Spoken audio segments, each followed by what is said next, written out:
hiring is one of the critical parts of building a startup. The cost of getting it wrong is huge in a startup. In the early days, you're talking about one person in a team of maybe 2, 3, 5, 10. So they're a huge part of your organization. So getting the right fit is absolutely critical.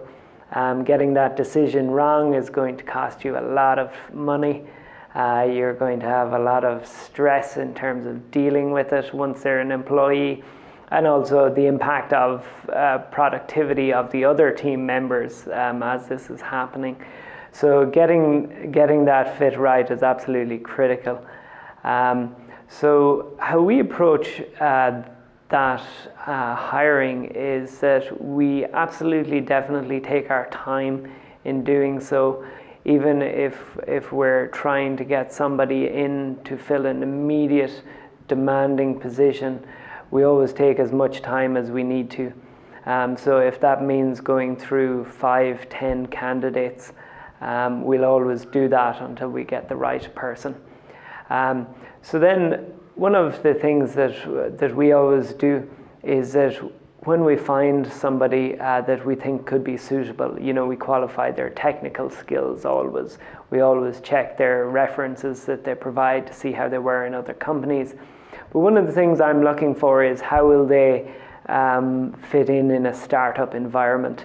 Sometimes if people have been working in large organizations, civil service or multinational companies, they can find it very, very hard to adjust to a startup environment, which can be seen as maybe more chaotic, not as organized all the time. There isn't a clear cutoff between divisional responsibilities, and they might be asked to do multiple things all at the same time in a really short space of time. So can the person deal with all of these type of issues, even if they're technically brilliant in their skill set? Sometimes people have worked in other startups, they know exactly what it's like, and sometimes people who have never worked in a startup, have worked in large organizations, can successfully make that transition. So you don't want to lose out on that talent either. So what we do is we always create a situation where we can bring the person, the candidate, into the team environment and get them to work for us for, if that's a couple of hours, a couple of days, maybe a couple of hours on different dates. And so we create something that the team has to do. So we'll create a task with a goal that everybody has to collaborate on to achieve. We try to make it something relevant, something that's going to provide benefit to us anyway.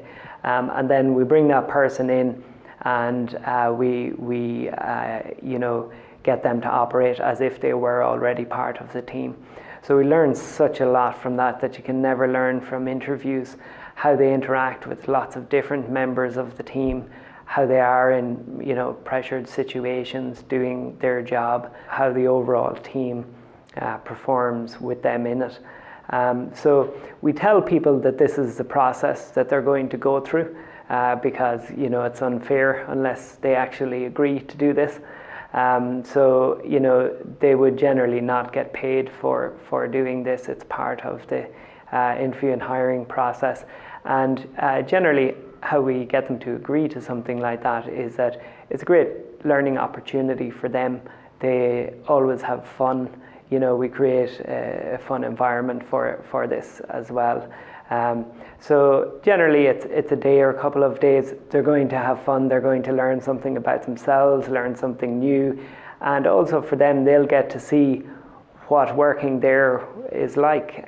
So if they come there, they spend a few days, they have the opportunity to get out early if they think that this is not going to be for them. So it works both ways. And so we've used that really successfully. We've made lots of mistakes in hiring people. It's cost us a lot of money in previous companies.